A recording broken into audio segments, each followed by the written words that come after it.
சொன்ன இரண்டாவது வார்த்தை லூக்கா 23:43. இயேசு அவனை நோக்கி, இன்றைக்கு நீ என்னுடைய கூட பரதேசில் இருப்பாய் என்று மெய்யாகவே உனக்கு சொல்லுகிறேன் என்றார். கர்த்தருக்கு மகிமை உண்டாகட்டும். ஆண்டவராகிய இயேசு கிறிஸ்து இந்த உலகத்திலே வந்ததின் நோக்கம் அவர் சொல்லுகிறார், நான் பாவிகளை மனம் திருப்புவதற்கே இந்த உலகத்திற்குள் வந்தேன் என்று சொல்லி அவர் பேசும் பொழுது அவருடைய முதல் பிரசங்கம், மனம் திரும்புங்கள், பரலோக ராஜ்யம் சமீபத்திருக்கிறது என்று சொல்லி அவர் தன்னுடைய நோக்கத்தை, பிதா குமாரனாய் இயேசுவை இந்த உலகத்துக்குள் அனுப்பினதனுடைய மிகப்பெரிய நோக்கம் பாவத்தில் விழுந்த மனுக்குலத்தை திருப்பிக் கொண்டு மனம் திரும்ப செய்து அவர்களுக்கு நித்திய வாழ்வை அளிக்க வேண்டும் என்பதே. ஆண்டவராய் இயேசு கிறிஸ்து கல்வாரி சிலுவையில் சொன்ன அந்த இரண்டாவது வார்த்தை, இன்றைக்கு நீ என்னோடு கூட பரதேசில் இருப்பாய் என்று சொல்லி ஒரு கள்ளனுக்கு சொல்லுகிறார். இயேசு கிறிஸ்து கல்வாரி சிலுவையில் அறையப்படும் போது அவர் தனியாக அறையப்படவில்லை. அவர் பாவியாக எண்ணப்படும்படியாக 2 கள்ளர்களுக்கு நடுவிலே மக்களுடைய பார்வையில் அவரும் ஒரு பாவி என்று காணப்பட வேண்டும் என்பதற்காக பாவிகளுக்கு 2 கள்ளர்களுக்கு நடுவிலே சிலுவையில் அறையப்படுகிறார். அதிலே இருவரும் முதலாவது நிந்தித்தார்கள் என்று சொல்லி, கள்ளர்களும் அப்படியே அவரை நிந்தித்தார்கள் என்று எழுதப்பட்டிருக்கோம். அது இன்னொரு சுவிசேஷ புத்தகத்தில். அதுக்கு அடுத்து நம்ம பார்க்கும்போது அதில் ஒரு கள்ளன் ஆண்டவராய் இயேசு கிறிஸ்துடைய பேச்சையெல்லாம் கவனித்து விட்டு அவன் அப்பொழுது ஆண்டவரிடத்தில் கேட்கிறத நம்ம பார்க்கிறோம். இதில் 39ஆம் வசனத்தில் வாசிக்கும் போது ஒருத்தன் கேட்குறான், அன்றைய சிலுவையில் அறையப்பட்டிருந்த குற்றவாளிகளில் ஒருவன், நீ கிறிஸ்துவானால் உன்னையும் எங்களையும் ரட்சித்துக்கொள் என்று அவரை இகழ்ந்தான். 2 பேர்ல ஒருத்தன் இகழ்கிறான், மற்றவன் அவனை நோக்கி, நீ இந்த ஆக்கினிக்கு உட்பட்டவனாய் இருந்தும் தேவனுக்கு பயப்படுகிறது இல்லையா அப்படின்னு இன்னொருத்தன் கேட்கிறான். அப்போ தான் செய்த குற்றத்திற்கு தண்டனையை பெற்றிருக்கிறோம், தாம் செய்த தவறுக்கு தண்டனையை பெற்றிருக்கிறோம் என்பதை இவன் உணர்ந்தவனாக பேசுகிறதை நாம் பார்க்க முடிகிறது. இந்த கள்ளனுடைய வார்த்தைகள், அவன் மற்ற கள்ளன்ட்ட சொல்றான், நீர் கிறிஸ்துவானால் நீரும் கீழே இறங்கிரும், என்னையும் காப்பாற்றி விட்டுரும் அப்படின்னு. ஆனால் இன்னொரு கள்ளன் உணர்கிறான். அங்கே நடக்கிற எல்லா சம்பவத்தையும் பார்த்துட்டு, பிதாவே இவர்களை மன்னியும், இவர்கள் செய்கிறது என்னதென்று இருக்கிறார்கள் அப்படின்னா அந்த காரியத்தை எல்லாம் பார்க்குறாரு.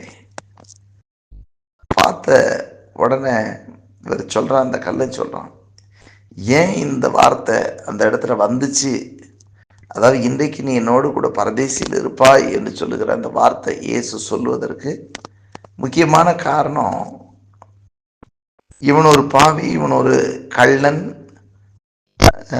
இவன் இப்பொழுது அந்த கள்ளனை பார்த்து சொல்றான், நம்ம குற்றவாளிகள், நீ இந்த ஆக்கினைக்கு உட்பட்டவனாய் இருந்தும் தேவனுக்கு பயப்படுறது இல்லையா? சரிப்பா, நம்ம இப்படி ஒரு தண்டனைக்கு வந்துட்டோம், இப்பயாவது ஆண்டவருக்கு பயப்படு அப்படின்னு சொல்ற மாதிரி சொல்லிட்டு அடுத்து சொல்ல, நாமும் நியாயப்படி தண்டிக்கப்படுகிறோம். நியாயம் எப்படின்னா, நம்ம செய்த தப்புக்காக நம்ம தண்டனை பெற்றுக்கொண்டு இருக்கிறோம், நாம் நடப்பித்தவைகளுக்கு தக்க பலனை அடைகிறோம். அப்படின்னா நீ நானும் திருடணும், நம்ம 2 பேரும் கொள்ளக்காரங்க, அதனால நம்ம செஞ்ச தப்புக்கு அதனுடைய பலனை அடைகிறோம். இவரோ தகாததொன்றையும் நடப்பிக்கவில்லையே என்று அவனை கடிந்து கொண்டான், அவனை கடந்து கொள்கிறான். அப்ப இவர் அப்படி எதையும் செய்யலையே, நம்ம இந்த ஆக்கினைக்கு உட்பட்டிருக்கிறது சரிதான், ஏன்னா நம்ம திருடர். அப்ப தேவ சமூகத்தில் அவன் பயப்படுகிறான், அவருக்கு முன்பாக தன் குற்றங்களை ஒத்துக்கொள்ளுகிறான். அப்படின்னு அவனுக்குள்ள ஒரு மனம் திரும்புதல் ஏற்படுகிற ஒரு ஒரு சாகர நேரத்திலேயாவது ஒரு திருத்தம், ஒரு ஒரு மாற்றம் ஏற்படுகிறது. அவனுக்குள்ள மனசுக்குள்ள ஒரு மாற்றம் வருது. சரிப்பா, நம்ம செஞ்ச தப்புக்கு தண்டனை பெறுறோம், நம்ம தப்பு செஞ்சவங்க தான் அப்படின்னு அந்த தவறை ஒற்றுக்கொள்கிறான். நான் தான் கேட்குறேன், மனம் திரும்புதல் அப்படின்னா தன் பிழைகளை உணர்ந்து ஆண்டவரிடத்துல திருப்புதல், ஆண்டவருக்கு பயப்படுதல். இதுக்கு மேலே என்ன சம்பவிக்குமோ அப்படின்ற அப்போ தான் பிழையை உணர்ந்தவனாக அந்த இடத்துல இவனை நாம் பார்க்கிறோம். அதற்கு பின்பு என்ன நடக்கிறது? 42வது வசனத்தில் வாசிக்கும் பொழுது இயேசுவை நோக்கி இவன் இயேசுவை பார்த்து அடுத்து இவன் பேசுறான்.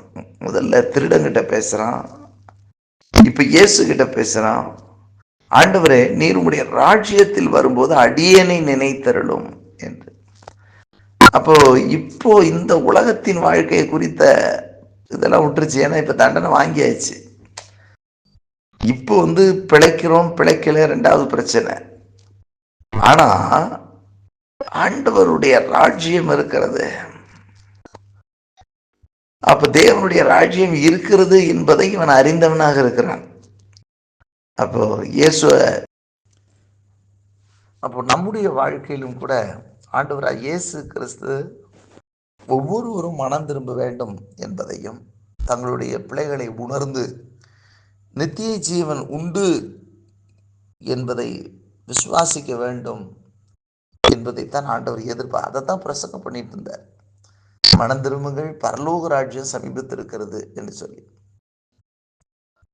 ஆகவே இந்த உலகத்தில் எல்லாரும் கண்டிப்பா ஒரு முறை பிறக்கிற மனிதர்கள் கண்டிப்பாக நிச்சயமாக ஒரு நாள் மரணத்தை சந்திப்பார்கள். ஆனால் அதற்கு பின்பு இருக்கக்கூடிய அந்த வாழ்க்கை, அந்த பரலோக வாழ்க்கை என்பது அது ரொம்ப அவசியமானது. அந்த வாழ்க்கையை ஒருவரும் இழந்து போகக்கூடாது என்பதுதான் ஆண்டுடைய எதிர்பார்ப்பு. அதை உறுதி செய்யும் வண்ணமாக இயேசு பிரசங்கம் பண்ணார். பரலோக ராஜ்யம் பரலோக ராஜ்யம் நிறைய பிரசங்கங்கள் அந்த நித்திய ராஜ்யத்தை குறித்து, பரலோக ராஜ்யத்தை குறித்து, நித்திய ஜீவனை குறித்து பிரசங்கம் பண்ணுறாங்க.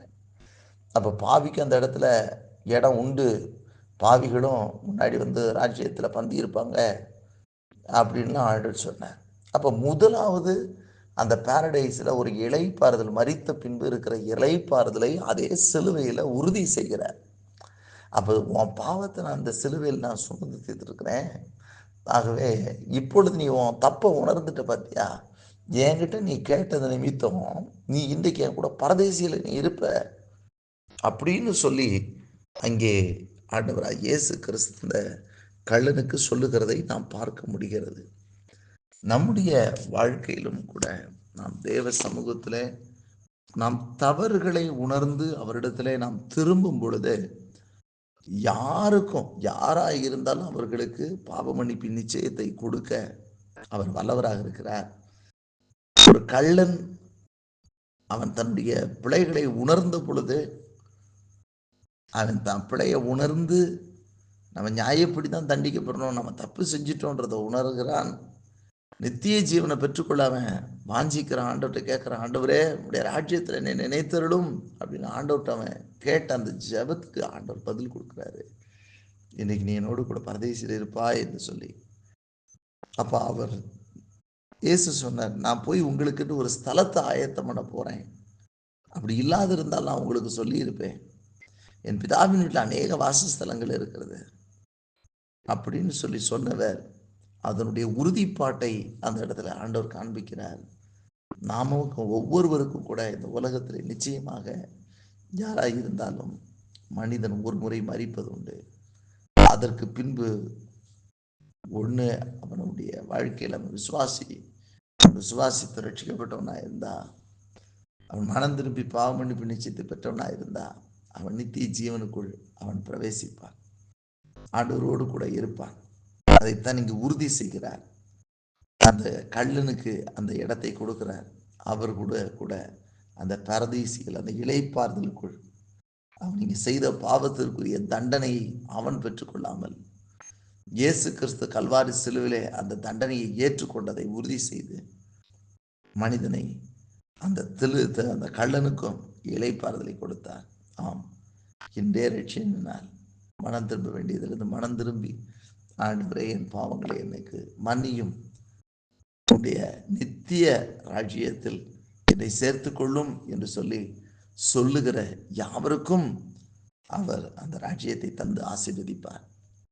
ஆகவே ஆண்டவராய் இயேசு கிறிஸ்து கல்வாரி சிலுவிலே சொன்ன இரண்டாவது வார்த்தை, இன்றைக்கு நீ என்னோடு கூட பரதேசியிலே இருப்பாய். அவரோடு கூட நித்திய வாழ்க்கை நிச்சயம் என்பதை உறுதி செய்கிறார். நாமும் அந்த நித்திய வாழ்க்கையை பெற்றுக்கொண்டு என்றைக்கும் அவரோடு கூட வாழ்கிற வாழ்க்கையிலே வாழ்ந்திருக்க கர்த்தர் உதவி செய்வாராக. நாம்